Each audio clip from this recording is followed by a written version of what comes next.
Welcome back to They Reminisce Over You. I'm Christina. And I'm Miguel. On this episode, we're getting into the power of the comeback. People love a good comeback story, even if they're responsible for the people falling off by making fun of them and all that kind of shit. But we're going to take a look at three of our faves, three legendary acts and performers who had a little bit of a hiccup or two in their careers, but they were able to shake it off. But don't bump. And reinvent themselves, and then they prove why they're the stars who they are. We're talking about three albums: Mama Said Knock You Out by LL Cool J, Black Messiah by D'Angelo, and last but not least, The Emancipation of Mimi by Mariah Carey. AKA the elusive Chanteuse. She's got a few AKAs. Yes. And Mimi is one of them. So you ready to just get into this episode? Let's do it. All right. Before we get into these specific albums, why do you think people like comeback stories so much? Especially if, as you were saying, they might have been part of the downfall. It just feels good to see somebody face adversity and then beat it and succeed. Okay. There are some people who I would like to see fail and continue to fail. But in a lot of cases, you want to see people get over whatever it is they're going through, right? Whether it's a bad album, a bad movie, a string of bad TV shows, whatever. You just want to see that person do well. Yeah. All right. That's all. Okay. You want to get into Mama Said Knock You Out to start? Yeah. So LL was coming off of an album called Walking with a Panther. It wasn't well received by the critics and the streets, so to speak, but it was very popular in terms of like having hits off of it, a lot of video play, a lot of airplay. It was just the content wasn't what people were used to from LL. Yeah. And remember, this was at a time where commercial success wasn't necessarily seen as a good thing. Yeah. And he was coming off the Bigger and Deffer album, and it had the hit I Need Love. And it seems like in response to that blowing up is what this album was kind of based off of, because this is where you see LL as the hip hop ladies man. So there's a lot of songs about I'm that type of guy and wanting the girl with the big old butt and all that stuff. So that was the content that he was putting out at the time. And most people were like, nah, this ain't what we here for. And then there was the album cover. He's wearing his leather outfit with a briefcase with who knows what in it, and a panther, and wearing a chain, and three sexy ladies. Yes, the panther was wearing a chain. Animals that wear jewelry always makes me laugh. And the image that he was putting out, it ended up being a thing later, but in 1989, this wasn't it. Like Big Daddy Kane was allowed to do this because he came out that way, whereas it seemed like LL was transitioning into that, and that's where the backlash came from. Well, I was just reading some stuff about the backlash, since for me, I was introduced to him with the Mama Said Knock You Out album, so I didn't know about all this stuff until after. But some of the criticisms I was reading about, and you could tell me since you were there, was that people thought that the content was just kind of, ignorant compared to groups like Public Enemy and Boogie Down Productions, who were a little more like conscious and stuff at the time. I can't say that it was ignorant, because he was materialistic. Yeah, it was that, because he was never looked at as like some gold standard of intelligence. Right. I ain't saying he's stupid or anything, but he was like a kid too, though. He was a kid, and that wasn't his thing. He wasn't like, I'm trying to lead Black people out of struggle and strife. He was a young kid who was rapping his ass off, and he thought he was the best at it. And that's who he was. It's like, I'm the best, y'all ain't shit. Ha ha, nanny nanny boo boo. But like I said, he started to transition into the hip hop ladies man, and that's what kind of turned people off.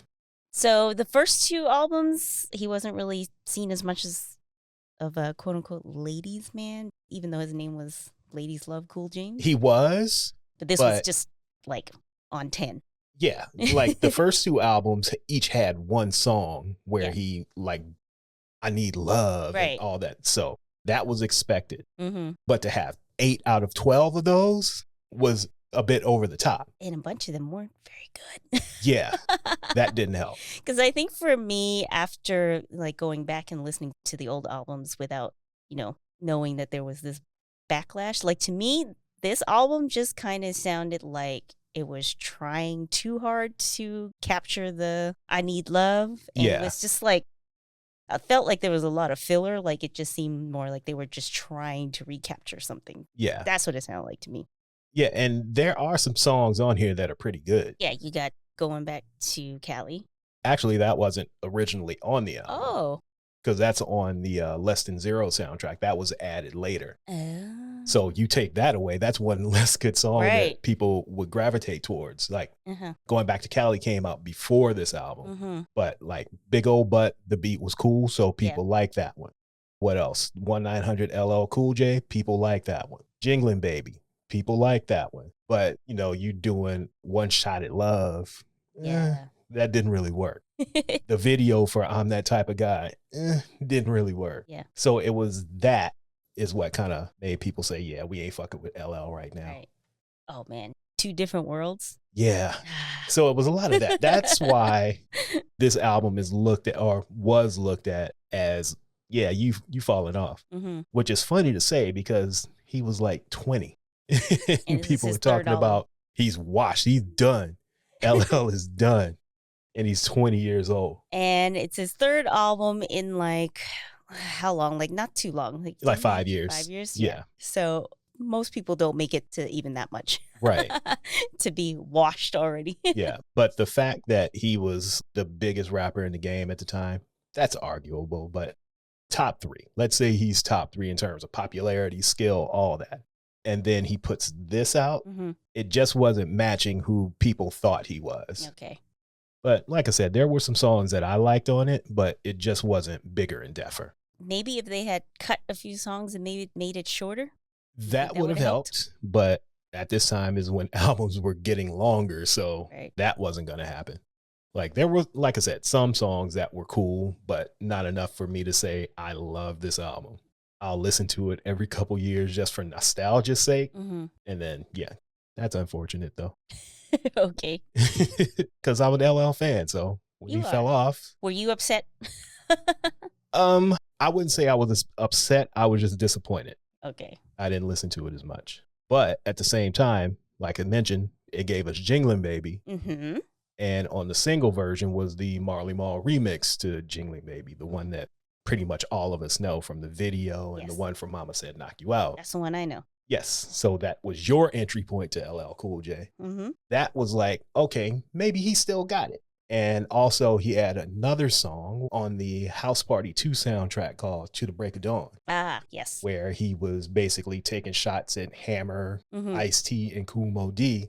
And if you listen to the House Party 2 soundtrack, it's all about partying rah-rah. And then this one dissing three people. This was out of place, but I guess LL's back. And you could still dance to it. Yeah, you could. So you went from the Jingling Baby remix to the Break of Dawn to the first single from Mama Said Knock You Out being the Booming System. And it's like, all right, LL's back. He's back. He is back. And we're all year later. His comeback came back a whole year later. At 22 years old, 1 year later. Yeah. And now he's back on top of the world again.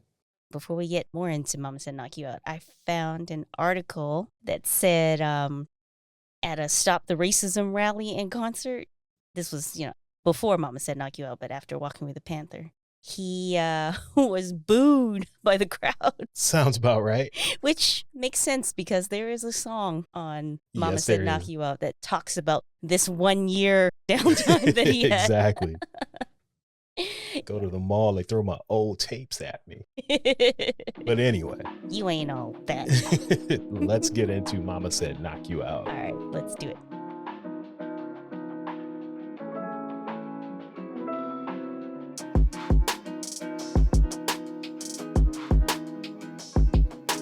Well, I can't remember exactly the first song I heard from him, but it was this album.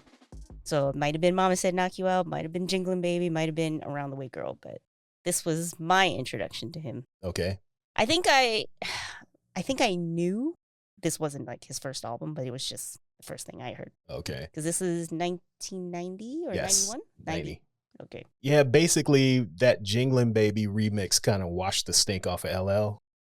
The production on Walking with a Panther, if it was a little bit better, we probably would have been able to get over the content of what he was saying. Yeah. Because there's not really much difference between that and this album, but the production value is much higher. And that's due to him working with Marley Marl on the full thing.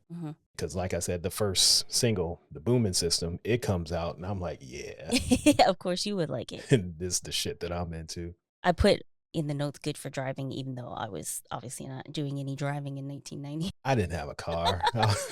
I was in like 9th grade, something like that. Right. But I had headphones and I had some great speakers in my bedroom that I had accumulated all the speakers from the different systems we had in the house and brought it all into my room. So my room was booming. Okay. And this was perfect for me. But Mama Said Knock You Out put LL back on the map. Right. But he said, don't call it a comeback. He did. He did say, don't call it a comeback, even though it was. I've been here for years. Yes. He didn't lie. He had been telling the truth. It wasn't a comeback. It was just a little hiccup. But I'm here now, and my grandmother said to knock you niggas out. So that's what I'm going to do with this album. But he was still able to, it's not like he changed what he was trying to do in the last album. He had Mama Said Knock You Out, he had The Booming System, but he still had Around the Way Girl. Yes, but the difference between Around the Way Girl and the stuff on Walking with a Panther is all of that was like, I'm trying to get in them draws. Whereas Around the Way Girl was more appreciative of what he was looking for. It wasn't just kind of being a creeper. Yeah. He was able to see that, okay, maybe this wasn't the right approach. Yeah. Let me tone it down a little bit and approach with respect. How about if we do a song for the ladies? Yeah. And not for the creepers trying to get some ladies. Exactly.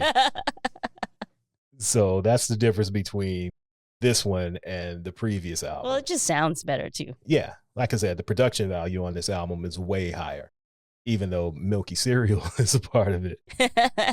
We'll let that one slide. Oh, the 6 Minutes of Pleasure. I was watching the video the other day. That was something. The other thing with Walking with a Panther, that's where LL started to have these unhinged moments in videos. Yeah.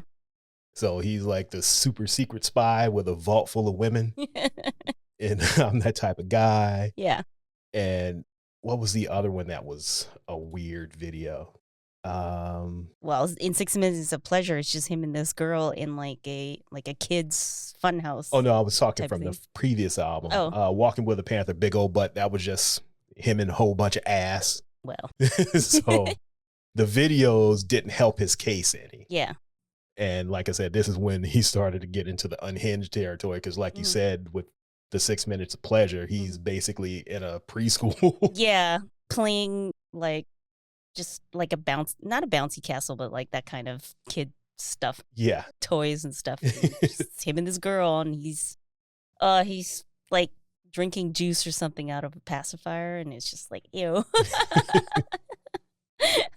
Yeah, so this album for me was perfect in a sense that it put him back where he was supposed to be, but it also continued a trend which happens, at least to me, where his albums are up and down. Like one album will be really good and the other one kind of takes a dip, and then the one after that goes back up and then takes a dip. And it seems like he did that throughout his career, and I don't know if it was because he was getting distracted with the acting or doing outside things, but it's been kind of up and down. Yeah. He's never really had like a completely shit album. Right. At least in my opinion. They've all been listenable, but they don't hit the heights of the good ones, or the great ones, I should say. But this one is one of his best. Yes. So, what's your favorite song on this album?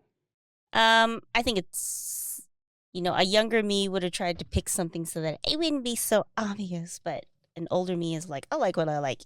Around the Way Girl. Of course. There are some close seconds. I like the Jinglin' Baby remix, Booming System, and Cheesy Rap Blues because it's funny. Yes. That's probably my favorite song on the album because it's so condescending to himself and self-deprecating, where he's like, yeah, I fell off. All my girls left me. My homies don't want to talk to me no more. They throw my own tapes at me. I'm not making any money. Run the jewels. So I'm going to have to resort to robbery if this album right here doesn't work out. Which is interesting because, especially with him too, but in general, rap requires a lot of bravado. Right. So he's just like, ugh. I'm down bad right now. Yep. Put them hands up. Keep them up. Yeah. Run the jewels. Like, I'm going to have to resort to robbery. What did he say? It's windshield time. I take quarters, pennies, dimes, and nickels, and a kitty's tricycle. So, yeah, that's where he was after Walking with a Panther and before getting into the studio with Marley Marl. Mm-hmm. So that's my favorite, followed up by the Boom and Mama Sister. Said Knock You Out, obviously, as well. The title track is a good one, too. Surprisingly, I really don't like that song as much. I see what you mean. I like it. Forget it. I like it for like nostalgia value. Like when we saw him perform it live, I was all in, but it's never a song I'm going to put on and listen to intentionally. Yeah, I like it, but I wrote a whole list of all the songs I like, and I'm like, oh, I didn't put Mama Said Knock You Out on it. Yeah, because like I said, the album is a lot better and has so many other things going on for it. Murdergram is another one that I like. What else? Farmers Boulevard's another one that I like. I'm good with this album. Yeah, it was my introduction to him, and it made me a fan, so. And it's a good comeback, even though he said, don't call it a comeback. We all know what it was, James. Right. We know it was a comeback. I've been here for years, and I've only been down for one. Yeah, and you're all of 22 years old. Yeah. But anyway. I just think it's hilarious that he took that year off to get beefed up in between, too. Yeah. Like he's ready to fight verbally and physically. He did. He put on some weight. He changed everything about himself. Yeah, because I remember thinking, like, just going back and, like, looking at his old stuff and thinking that the period between that album and the older stuff was longer because he was just, like, skinnier. Like, he looked more like a kid. Yeah, he definitely got bigger. You can hear that his voice had changed in between albums too. Yeah. But that's what happens when you're 21, 22 years old. He's still growing. Exactly. So I think this is a good spot for us to take a break. All right. And we'll be back. Are you enjoying this podcast? Hell yeah. If you're enjoying it as much as he is, there's a couple things you could do. You can feel free to drop some coins into our collection plate at coffee.com/TroyPodcast, and that's coffee, ko-fi.com. Link is also in the show notes. We're self-funded, so any support would be appreciated. And if you don't have any extra coins to spare, just leave us a 5-star rating or review. Like J-Lo's Love, it won't cost you a thing. You're just sitting at home on the couch anyhow. All right, thanks. Back to the show. Okay, we are back, and now we're going to talk about one of my favorite albums, Black Messiah by D'Angelo. Wait, one of your favorite albums or your favorite D'Angelo album? Correct. One of my favorite D'Angelo albums. It's actually my favorite D'Angelo album. Okay. As much as I like the first two, which we're going to get into a little bit, this is my favorite one. All right. And I'll explain later why. But after his first two albums, he was basically looked at as the savior of Black music. The savior, and also ushering this new neo-soul sound that neo-soul singers hated being called. Everyone hates the term, but that's what we all call it. Yeah. And he was the leader of that movement, even though there was no actual like coalition or anything. Right. He was looked at as the nigga, basically. It's him, Erica, and then everybody else kind of falls in line after that. But Brown Sugar was the first album, obviously. Yes. And it had a hip hop influence without being hip hop. Yes. Because look at him. He looks and carries himself with the swagger of a rapper, but he's playing keys and guitar with a cigarette dangling from his lips. Right. There's a bit of Prince. There's a bit of like speakeasies. There's a bit of like old soul. And then there's some, Wu-Tang and right. hip hop vibes as well. Where's he from? Oh, Virginia. Yes. We were talking about something's got to be in the water in Virginia. So he had all of that in him. Like I said, he was hip hop without being hip hop. So that made him appeal to everybody. Like all Tim demographics. Boot wearing fatigue jacket dude standing on the corner could play some R&B without feeling like a sucker. I don't listen to that soft shit. But D'Angelo allowed them to listen to it. And then, of course, the ladies. Yeah. And everyone in between. Yeah, it was, I think there were people whose hip hop influence might have been a little more obvious in the music, like, Mary J. We always talk about her being, queen of hip hop soul. His music, aside from some of the remix, wasn't that obvious, but you just feel the swag, I guess. And I think maybe that's what made it feel new, hence Neo Soul. Right. And the first album, it was successful. It had pretty big hits on it, but he wasn't pop culture big. Like, he was out there. People knew who he was. He had crossed over to MTV and all that good stuff, but he wasn't a superstar. Right. That happened on the second album, Voodoo. So even when the first couple singles came out, it was still the same trajectory as Brown Sugar. But when that Untitled video came out, that took him from D'Angelo to D'Angelo, all caps. And I think, I'm pretty sure I mentioned this in one of our previous episodes where we talked about him, where I guess because I get it. I mean, he was basically naked in that video, and that's a jump up from being cute with clothes on, I guess. Right. But to me, I had always looked at him as like a guy that the girls liked. So to me, it just seems crazy that him taking off his shirt, like, he was cute before. Like, you know what I'm saying? Like, I remember him from the You Will Know stuff. Right. I remember that because in the video and in the live performance on some awards show, I was like, who's this cutie on the piano? Right. So then when Brown Sugar came out, I'm like, it's the cutie on the piano. Right? And so to me, I don't get like you just missed all of that until he took off his shirt. Well, the thing to add to that is you knew who he was from You Will Know. So you were watching the transition. Yeah. Whereas there's people who have never heard of him before. And like, now who's he's the cutie with his shirt off. And now he's oiled up on MTV. Right. And he's singing that song. Yeah. That's how he went from here to way up here. Way up there. Because it was the people who didn't know him, like, oh, who the fuck is this? Right. And then the ones who did know him, like you, was like, yeah, he's always been this. Yeah. But we like it even more because now he's got the shirt off. Now we see what's underneath. But like, this ain't any different. This is still D'Angelo. Right. So that's what took him to that next level, was from the new people coming in and being like, all right, what's up with the naked dude? Right. But in terms of the music, this album to me is better than the first one. Not because it kind of transitioned away from the hip hop vibes, because there's still an element of hip hop on it. Yes. But it's a little more like eclectic. So you have not just the soul influence from Brown Sugar, but now you're incorporating jazz and Spanish music and all sorts of different genres were on this album. So that made it a little more appealing for me, at least, because he was touching on these different types of genres that he hadn't done on the previous album. I think kind of like what I was saying about Mama Said Knock You Out. For me, Untitled is not the best song on this album. It isn't. It's the song that a lot of people love, a lot of people know, but for other reasons, it's a good song. It is. But it ain't the best song, in my opinion, on this album. Well, I've told you many times before, I want my Prince music to come from Prince. So when I hear D'Angelo or Bilal or even Andre 3000 trying to do their version of Prince, it doesn't work for me. Like, the songs are good, but it ain't Prince. I need that to come from him. But everything else on this album, I'm all in on. Because Spanish Joint is my favorite song on the album, and that sounds nothing like what was on Brown Sugar. I would say my favorite song is, I really like One More Again and Feel Like Making Love, even though that's a cover, but I still like his version. Like, I would listen to and Send It On. I would listen to those three over Untitled, personally.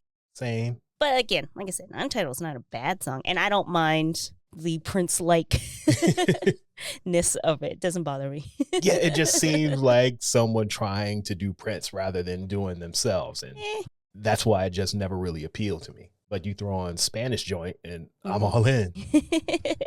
Yeah, this one was definitely more jam session like. Does that make sense? But I mean, it's still produced well, but it sounds more like just a bunch of musicians jamming to come to a final product. Yeah, let's get in here and keep playing until something sticks. Yeah, and like playing, real instruments and stuff. Yeah. Like, it's Not that, I mean, I love the hip hop soul, neo soul stuff. So I can't say that I think this one's better than the other one, but I love the first album for what it is, and I love the second album for what it is. Like, Yeah.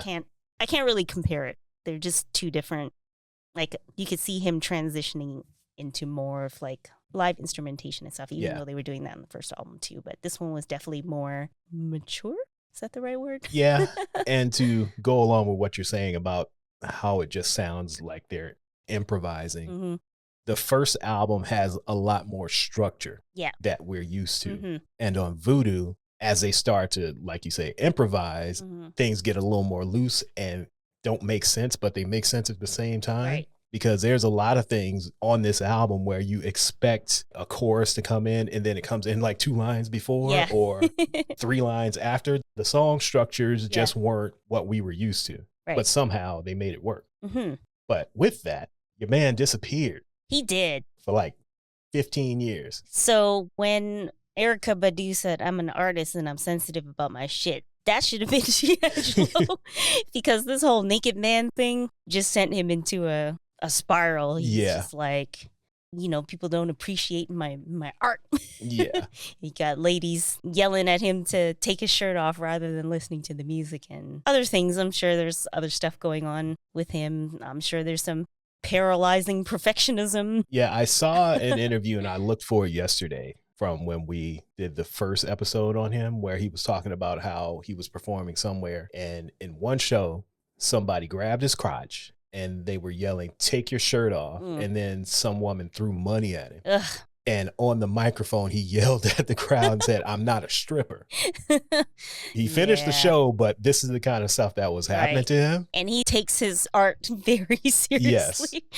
And he always talks about the difference between Michael and D'Angelo. And he wants Michael to be more present and the people want D'Angelo. So I can see how that could lead to all of the issues that he ended up having. Right. Yeah, so he was just like, I'm not taking my shirt off. Ever. Bye. Yeah, he disappeared. He had some writer's block in between that too. albums. Just the personal struggles he was dealing with. So there was a lot going on in his life personally. Personally, and then his record company that he was signed to, the record company he was signed to, I think it like folded or some other company took it. I don't know. There was like some record company contract issues and it had to like go to another place, something or other I was reading. So there was just a lot going on. Like at the time, it's just like, it's been years. Like, why is it so hard to put an album out? Right. Especially when hearing from people who have been working with him talking about he's got an album coming out next year. Yeah. But then when you kind of like, now you look and you see all the things that was going on at the time, you're just like, okay, there was a lot going on at the time. Like it said, personal, professional, things of the record company, and So throughout the years, he would pop up here and there doing hooks and whatnot on people's songs. He's on Be Here with Raphael Sadiq. He's on a song with Dr. Dre and Snoop on Snoop's album. He's on other random songs. So he would poke his head out every couple years, and there would always be some leaks. The Really Love leak that we were listening to yesterday with Questlove doing his drops all over it. You didn't get it from me. Questlove exclusive, which led to them having like an 8-9 year fallout from that being leaked. That was supposed to be on the James River album, which is what Black Messiah started as. But over the years, it eventually turned into this. Yeah. I think because he would pop up here and there, we sort of felt like, okay, it's coming, it's coming. But when I was just reading about all the stuff that was going on with him during that time, I remember, like, we saw those mug shots and then he had this car accident. I think for me, that was kind of when I felt like, yeah, this is never going to happen. Right. And I think that's probably when a lot of people would say he, quote unquote, fell off. And we just sort of thought, all right, we got those other albums and that's all we're going to get. Yeah, like this is not looking good for him. Yeah. Right? Because I think that was probably around that time was when he got really quiet. Yeah. Right? But eventually, around 2010, he starts poking his head out for real this time. Because I remember I was on Twitter one night and someone posted a video of him performing like in Germany or Sweden, somewhere in Europe. And it's like, oh, he's actually getting on stage now. And then he announced that he was actually doing a tour, but he only toured in Europe. So it started to be like, okay, maybe this is actually going to happen because he's performing like covers and new songs that nobody's heard before. And then it was announced that he was performing at Made in America. And we had to be there. Had to be there. Like if he's going to be performing in the US, we got to be there. We got to be there. And we went. And the D'Angelo that we saw performing there was not the D'Angelo that had left us. This D'Angelo was, I'm a rock star. Yeah. I'm coming out with the leather outfit on, yep. leather trench coat, the hat, feathers, all this shit. Yeah. He's very Sly Stone now versus the hip hop dude from the Brown Sugar video. Yep. But the performance was great. Yes. And he did sing some of the, the oldies for us, as well as some of the new stuff. Yeah. He did 2 songs that ended up on Black Messiah. Yeah. But this was 2 years before that we saw him, before the album came out. Something like that. Yeah. I think it was like 2012. Yeah. Right. So we got to see the early versions of Sugar Daddy, and I think the Charade is what he did. I meant to go look in my old files to see if I recorded it, but I forgot. Yeah, I don't have it. I had some terrible photos from whatever phone I was using at the time, but there is a link to the concert, like the full Made in America, and we could post that again because we linked to it the last time we talked about D'Angelo. But his set was pretty good, and that kind of set the stage for Black Messiah. Let's talk about that.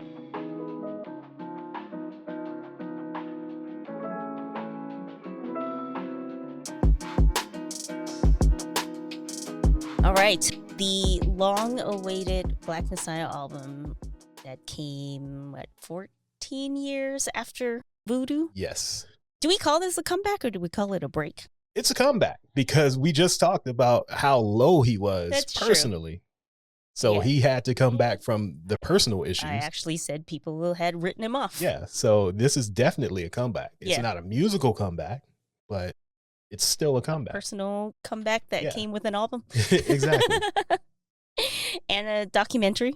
Yes. So it was kind of like a surprise drop too, because I actually don't remember it being like this, but I was reading that he had initially planned to release it in 2015, but because of all the stuff that was going on in Ferguson and with Eric Garner, he decided to release it a little earlier. Yeah. So I guess they just put it up on streaming services because the article I was reading was saying how it was kind of like Beyonce's secret drop. I don't remember.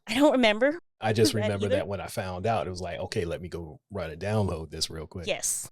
And what were your thoughts on the album? I think it was kind of like the Made in America performance where I knew I wasn't going to get some kind of brown sugar, especially with Voodoo already sort of going away from that. So I think I had to get used to the, as you were saying, the more rock-ish Jimi Hendrix sound.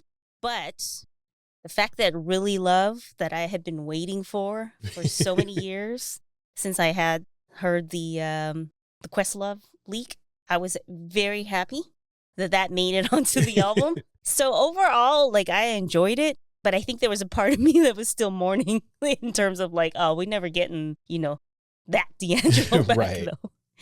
But I do think it is a great album, and just re-listening to it again for this episode, I was like, I need to listen to this more. Yeah. And I think it also helps too that some time has also passed for me. So I think in the 10 years that this has come out, the comeback album is now 10 years old already. Yes.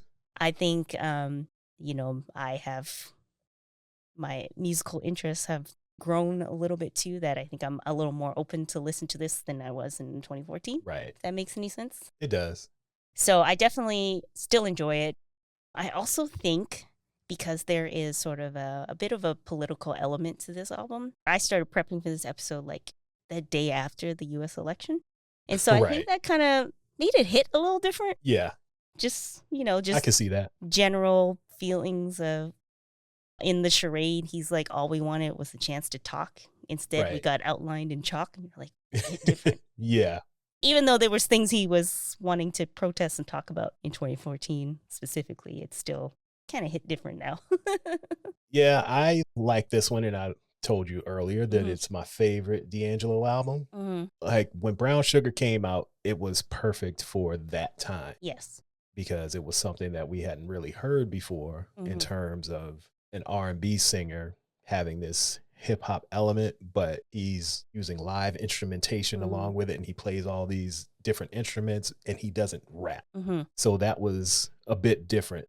It was more traditional in terms of song structure, and he kind of went left on Voodoo and started to expand a little more, get more improvisational. That all comes to a head on this album. Definitely. Specifically 1,000 Deaths. That song makes zero sense to me musically, but I love it because it has this weird intro that's like a minute and a half long of just noise, basically. But once he starts to sing, and still 3 albums in, I don't know what this nigga be singing most of the time. You know what? The mumbling is definitely worse on this album. Yeah. And not only is it worse, it's mixed down under the music, so you really can't hear him. You got to read the lyrics to know what he's saying. Well, I was watching this YouTuber who's also a musician do a breakdown of Really Love. I forgot his name, but I sent it to you. We can link to it as well. And he said something about that. He's like, it doesn't matter what he's saying. You just got to feel it. Right. Like you just feel like, okay, this is good. I like this. Because like I said, 1,000 Deaths makes zero sense musically, and it should not be a good song, but it is. The drumming is all over the place. He starts singing at random spots, and you're like, okay. Yeah, that jam session feel is like way up there. Yeah. In this album. You get to where you think the verse is going to end and he's still singing, and then randomly the verse or the chorus comes in out of nowhere, and usually you think that the chorus is going to be this long and it's longer, so it doesn't make any sense. Right. And there's a lot of that on this album, but it works somehow. I don't know why, but it does. Because he and everyone else in the room are real musicians. They are. That's how it works. They can make chaos sound beautiful. Us laymen don't understand. We just listen to it. Exactly. And we decide, do I like this? Yes or no? And the reason that I love this album so much is I'm a Parliament lover. I love Parliament. I love all things P-Funk. This is all you. But this album is more funkadelic than it is Parliament. Because, as I've explained to you before, the funkadelic is more of their psychedelic rock side, and the Parliament is the funk side. This is way closer to funkadelic. Yeah. And like Maggot Brain and all those different songs than Knee Deep. Well, even though Knee Deep is a funkadelic song. This is why you like this album the best. Because, see, I like songs that sample P-Funk, but I don't listen to P-Funk itself or funkadelic or any of that stuff. I only listen to it because you listen to it, and then I hear it. So that's why this isn't my favorite album, because it's just generally not my style. Yeah. Voodoo is kind of like the in-between this style and Brown Sugar. So Voodoo would be what appeals to me the best in terms of incorporating some of these types of sounds. But again, like I said, I need to listen to this album more often. Yeah. I've listened to it consistently since it's come out. Yeah. Not me. I still throw on Brown Sugar. Like if I'm like, oh, I feel like listening to D'Angelo today, usually Brown Sugar will be the first option. Yeah. But I definitely need to listen to this more often. Yeah, I think it's because there are elements of Brown Sugar and Voodoo on this album, like Sugar Daddy or Really Love or Betray My Heart. Those songs sound like they could have been on the first 2 albums. Yeah. And then you get the aggressiveness of the guitars and the drums on this album, so it works for me. Yeah, I like D'Angelo better when he's tickling those ivory keys over the guitars. You get some of that on this album. I do. That's why I still like this album. I just prefer that. Yes. So I pretty sure I know the answer to this question, but what are your favorite songs on this album? Really Love. Yeah. I knew that would be the answer. I've been waiting for it for since 2007. Yeah, so it was kind of predetermined, I think. You didn't hear it from me. Well, for me, it's going to be Betray My Heart. That one is my favorite. I don't know why. I would say that one's actually my second favorite. Or maybe Sugar Daddy. Sugar Daddy is good, but I'm going to go with Betray My Heart. I will never betray my heart. Might put you through some things according to his ex-girlfriend, but Yes. I will never betray my heart. I just Exactly. might be a little hard to be around. And on that note, I think we should take another break. Okay. We'll be back. Hi, kids. Do you like fun? Yeah. And bookmarking a bunch of articles you'll probably never read? We're starting a monthly newsletter called Liner Notes. We'll be sharing what we're watching, what we're listening to, throwback YouTube videos, updates on our upcoming projects, random shit you may have missed on the internet, stuff like that. The link is in the show notes, or you can go to troypodcast.com/newsletter. Do it. Now. It's good for you. It'll make your teeth whiter. And back to the show. All right, we are back, and now we're going to discuss Miss Mariah Carey and the Emancipation of Mimi. Yes. The comeback album that technically wasn't intended to be the comeback album. Yeah. So the Emancipation of Mimi was released in 2005. So she had been out for a long time already. So unlike our other two subjects, it wasn't a couple years and then this supposed drop off. She was dominating the 90s. Like, she had a crazy run in the 90s. And then, stuff happened. A few things happened. She got a public divorce. She started to break down a little bit mentally in public. Yes. She did a movie that didn't do very well. So it was a lot happening in and around her. Yeah, in a short amount of time, couple years. Yeah. Like, the divorce was in 98. Glitter came out 2001. So a few years where things didn't quite work out, especially, like I was saying, since she dominated the 90s, there was really no break for us to not expect that anything that she puts out wouldn't be good, I guess. Yeah. So it was just like, so when Glitter came out, it was like, ooh. Yeah, and the movie wasn't very good. I bought it for like $4 in Alaska. I've never watched the movie. We should watch it tonight. It's a piece of work. I just remember people just being like, this is terrible. Even though now it has like a cult following. Yeah. But at the time, it was just like, this is bad. Yeah. I'm not going to give any like bad talk about the soundtrack. Yeah. Because it's meant to be campy. Not only campy, but it was like from a specific time period. So the songs that are on it fit the movie and not necessarily a Mariah Carey album. Right. So I'm not going to say that the album itself was bad. It just didn't fit like the rest of her career. And that's because it's a soundtrack. Right. Because when I re-listened to the album, I was like, this isn't so bad. Yeah, like, it's cool. This isn't how I remember it being, like, in the sense that I just remember everything about Glitter was supposed to be bad. Well, it's just coming off of everything else she had done. This soundtrack, in comparison to the rest of her discography, is bad. But as an album itself, it's like, all right, it's cool. Yeah, it makes sense for the soundtrack. Yeah. And then Charm Bracelet was supposed to be the comeback. That was released like a year after that. But that also didn't land as expected. And I would imagine trying to create a comeback album after going through all the other stuff might be difficult. Yeah. It sounded like, to me, when I was listening to the album, it sounded like they were like, let's just follow the tried and true Mariah Carey formula. We're going to just follow this recipe: 1 cup of hip hop, 1 cup of R&B, 1 cup of Mariah singing with her fingers. Like, it was her formula, but it sounded too formulaic, if that makes sense. Like, the songs just didn't really work. Yeah. Even though she's kind of perfected her sort of pop R&B style with like hip hop artists and stuff, you can't just throw her on a song with a rapper and it just works. Right. Like, Irresistible uses the You Know How We Do It beat. You got West Side Connection on there. But it just, like, when I hear that, I'm like, oh, I would definitely like this song. And then I listen to it, I'm like, oh, I don't. Like, it just didn't sound like it was well thought out. Like I said, it just sounded like they were just like, this is what people like, let's do it. Yeah, that song is a perfect example, like you said, of why it didn't work.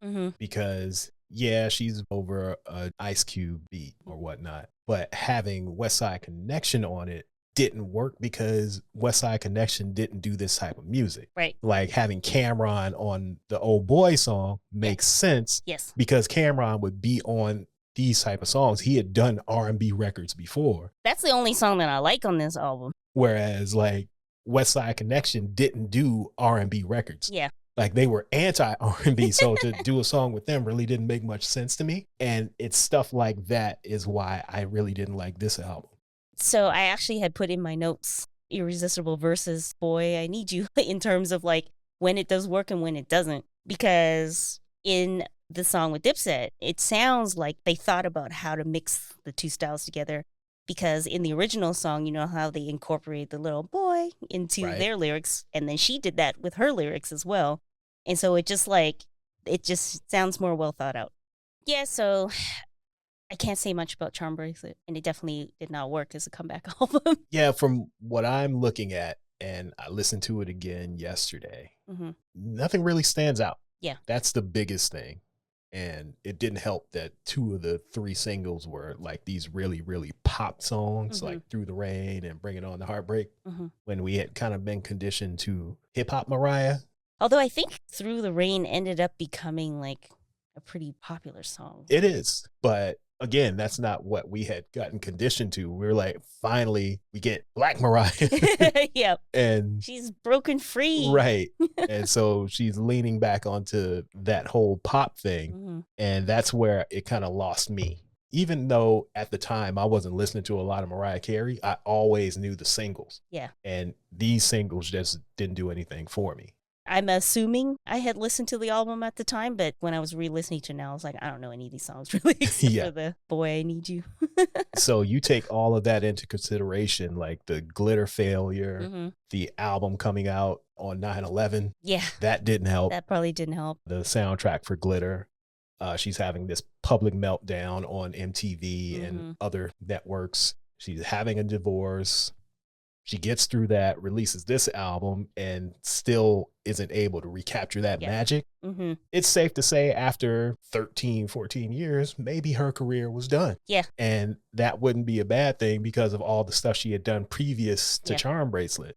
But she took a couple years off, got back in the studio with Jermaine Dupri, brought in the Neptunes, and came up with the Emancipation of Mimi. The Emancipation of Mimi, which brought us Them Chickens is Ash and I'm Lotion. Classic Mariah. Classic Mariah in It's Like That. So this came out in 2005, which was great for me because this is like outside time in the club.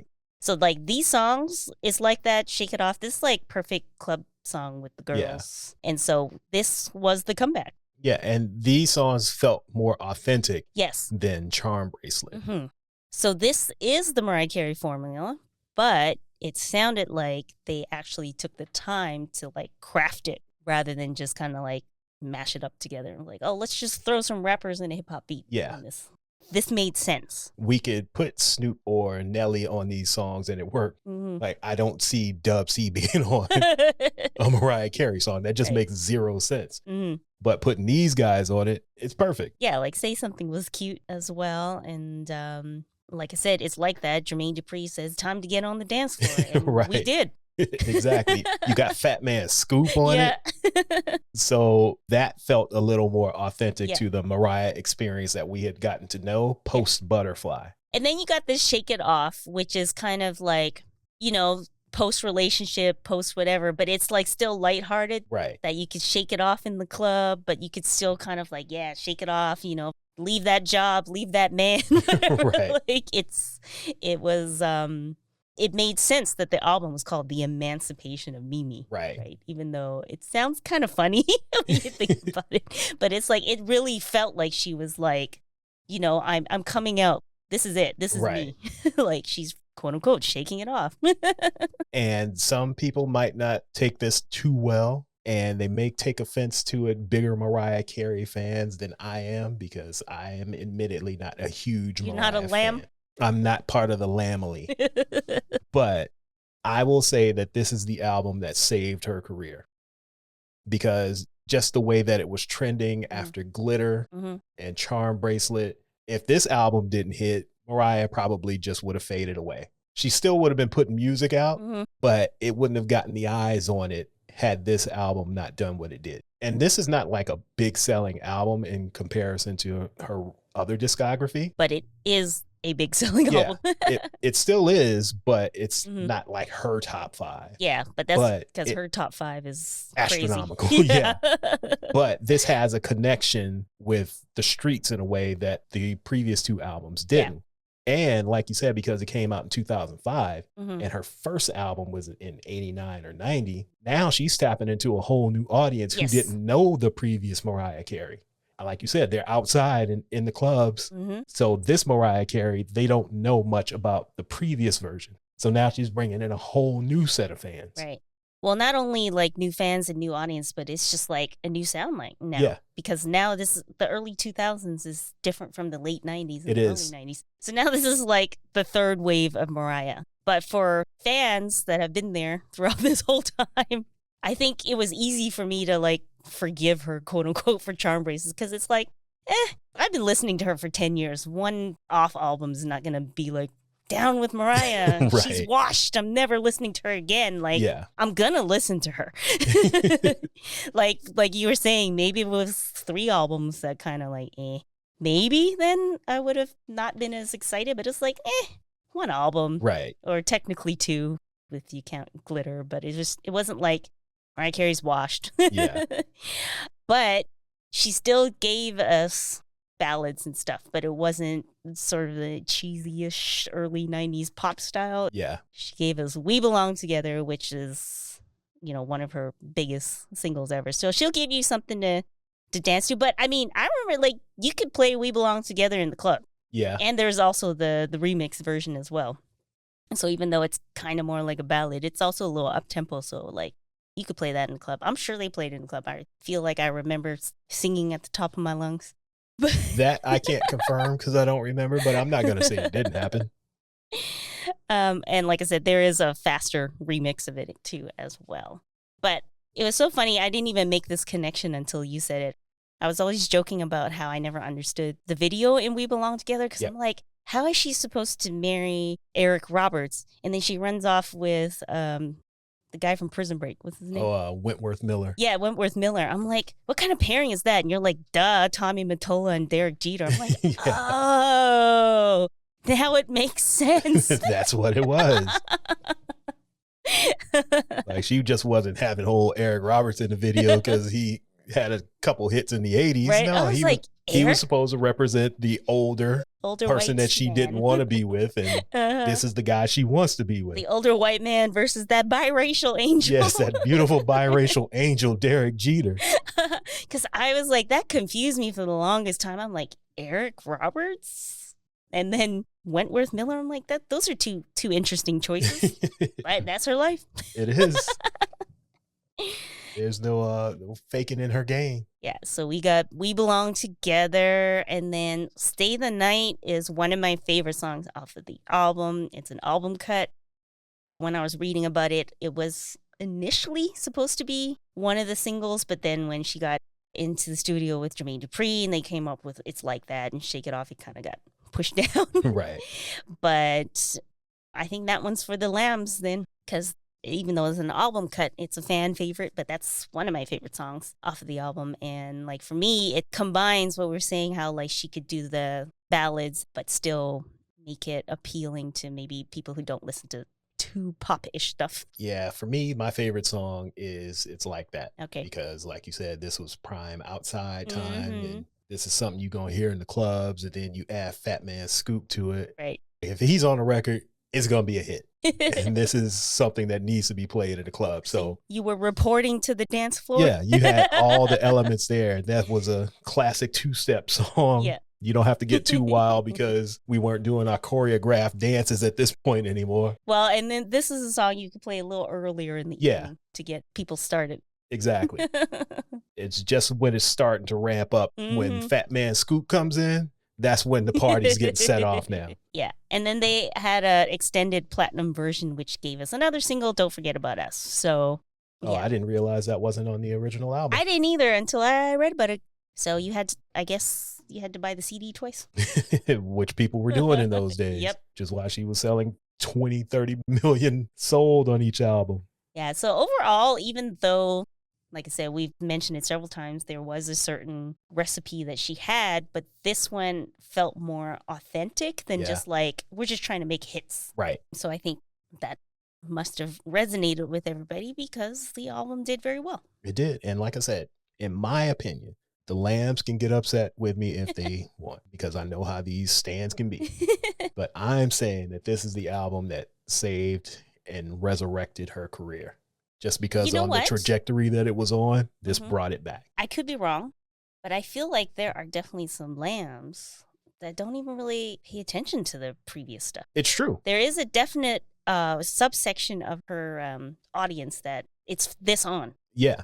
This was their entry point. Yeah. And they don't even acknowledge the stuff that happened before. You're saying you think this album saved her career, but there are some people who are like, there was a career before this. That says a lot about her longevity in the industry, that she can have like 3 generations of fans, basically. Because most of the newer stuff she's done, I don't really know that stuff, but there are fans that just love it. Yeah. And I'm like, what song is that? Exactly.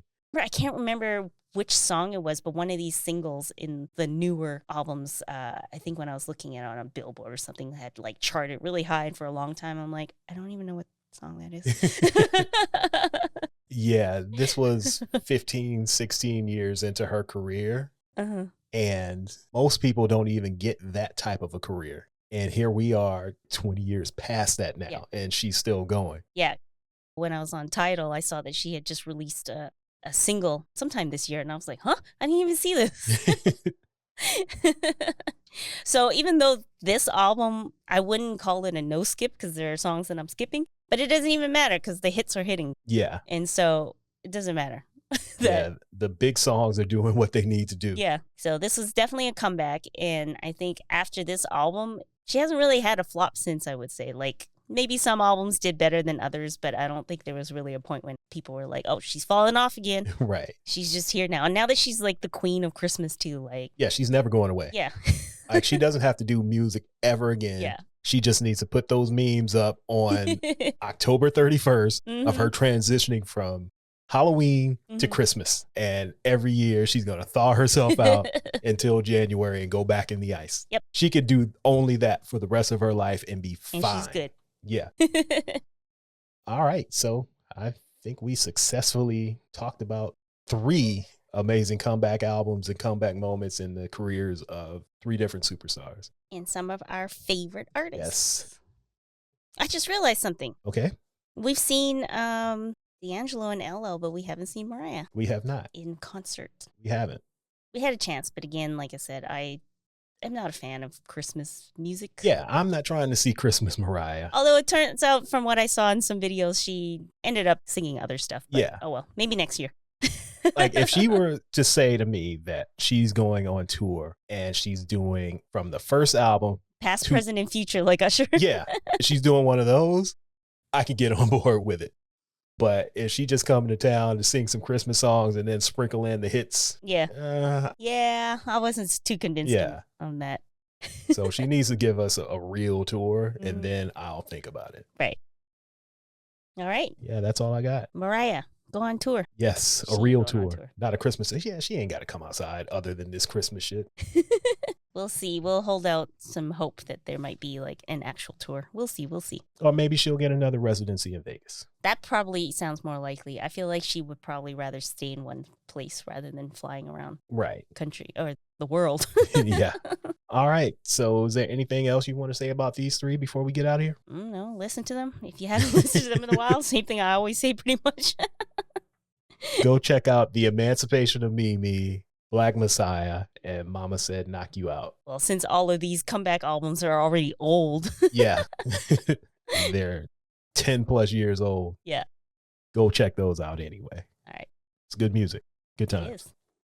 All right. Thank you again for listening to They Reminisce Over You. We try to do this every 2 weeks. So make sure to come back and join us 2 weeks from today or whenever you're listening to this. We also have a newsletter that if you want to sign up for that, Liner Notes, it's a free monthly newsletter. I guarantee that you will like it. If you don't like it, I will give your money back. So sign up at... Give you your free 99 back. You ain't supposed to tell them that part though. go to troypodcast.com/newsletter. It'll pop up in your inbox somewhere between the 1st and the 4th of every month. There's some goodies in there. It's fun stuff. Also, we have a store called Nothing But a Tea Thing. If you would like to buy some merch, not only do we have podcast merch, we have pop culture merch. So t-shirts, hats, hoodies, all that good stuff. Go ahead and buy yourself something nice. Buy your mama something nice for Christmas. Little Teddy's Jam. Yeah, get that Teddy's Jam t-shirt. We got the new Aaliyah t-shirt that's been updated. So go check those out at teethang.com, teethang.com. Hopefully Apple's automatic transcript won't say T-Fang. It's T-Thang. Yes. I don't know why it can't get that. Nothing but a T-Thang. If you want accurate transcripts, go to our website instead. Yes. TroyPodcast.com. We will also be posting a playlist from this episode featuring LL Cool J, Mariah Carey, and D'Angelo, and a couple other acts who have made big comebacks like Tina Turner and New Edition and Dr. Dre and A Tribe Called Quest. A whole bunch of comebacks are going to be on this playlist, so check that out as well. That's all I got. Christina's got nothing else to add, so nope. We'll be talking to you nerds in about 2 weeks. Bye.